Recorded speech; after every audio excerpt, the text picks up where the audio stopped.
राज्यात एकीकडे महिला सुरक्षतेचा प्रश्न ऐरणीवर असतानाच पालघर जिल्ह्यातून एक अत्यंत संतापजनक घटना समोर आली आहे। अघोरी पूजा करण्याच्या बहाण्याने एका 55 वर्षीय भोंदू बाबाने 13 वर्षीय अल्पवयीन मुलीवर लैंगिक अत्याचार केल्याचा प्रकार उघडकीस आलाय। कासा पोलीस ठाण्याच्या हद्दीत ही घटना घडली असून पोलिसांनी आरोपीला अवघ्या 2 तासात बेड्या ठोकल्यात।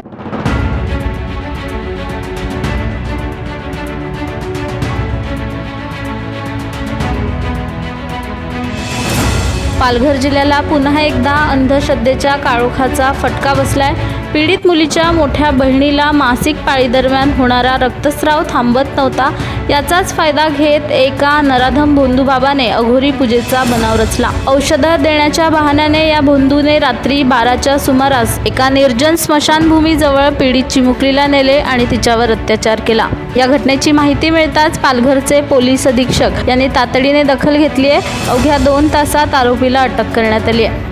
सध्या पीडित मुलीवर कासा उपजिल्हा रुग्णालयात उपचार सुरू आहेत। मात्र या घटनेमुळे पालघर परिसरात संताप व्यक्त केला जातोय। कासा पोलीस स्टेशनच्या हद्दीमध्ये हा प्रकार घडलेला आहे आणि ते तलवाडा सारशी येथे राहतात। ते जे भगत आहेत, जे भोंदूगिरी करतात, ते तिथे राहतात।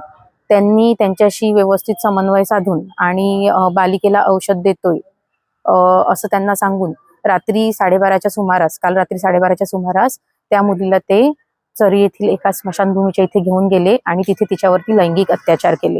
ही अतिशय म्हणजे दुःखद घटना आहे की दिवसेंदिवस बलात्काराचं प्रमाण वाढत चाललेलं आहे। नेमकी ही घटना उघडकीस कशी आली? उघडकीस म्हणजे त्या लहान मुलीला जेव्हा रात्री त्रास व्हायला लागला, तिच्या पोटात वगैरे दुखायला लागलं, तेव्हा तिने तिच्या घरच्यांना सगळा हा प्रकार उघडकीस केला। तेव्हा तिच्या घरच्यांनी तिला साथ देऊन आणि तात्काळ त्यांनी पोलीस स्टेशनला, कासा पोलीस स्टेशनला धाव घेऊन त्यांच्यावरती गुन्हा दाखल केलेला आहे।